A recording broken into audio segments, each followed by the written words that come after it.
Sejumlah komunitas peduli sampah plastik di Denpasar, Bali menggelar festival Trash Talk yang menampilkan beragam karya seni dari sampah.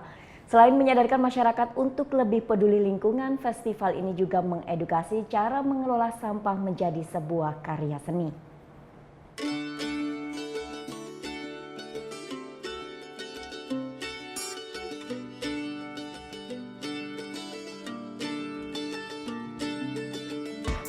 Beragam cara dilakukan untuk mengajak masyarakat menjaga lingkungan sekitar. Komunitas peduli sampah plastik di Denpasar, Bali memiliki cara unik dengan menggelar festival Trash Talk di Taman Baca Kesiman, Jalan Sedap Malam, Denpasar. Di festival ini sebanyak 30 seniman daur ulang sampah menampilkan hasil karya mereka yang bisa dimanfaatkan dalam kehidupan sehari-hari. Mulai dari kerajinan tangan seperti tempat tisu, vas dan bunga plastik, sandal hingga wadah makanan.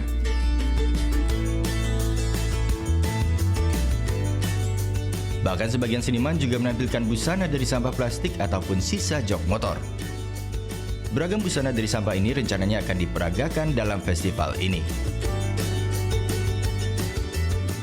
Para pengunjung mengaku kagum dengan berbagai karya seni ini dan mendapat ilmu bagaimana cara memanfaatkan sampah. Kegiatan ini mungkin bisa menimbulkan masyarakat ya, bagaimana caranya mengolah sampah dan juga bagaimana sampah itu kotor ataupun tertumpuk jika tidak diolah.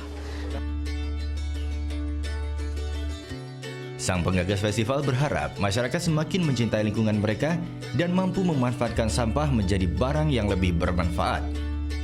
Secara khususnya lebih kepada bagaimana sih orang-orang berkreasi, mencari inspirasi dengan cara-cara yang unik, dengan cara-cara yang kreatif. Jadi itu yang mereka gunakan untuk memberikan edukasi kepada orang-orang di sekitarnya mereka tentang sampah plastik ini gitu.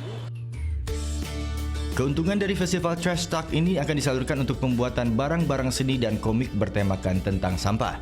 Selain menampilkan seniman sampah daur ulang, festival ini juga akan menampilkan ratusan musisi Bali yang peduli terhadap sampah. Muhammad Saduddin melaporkan untuk NET.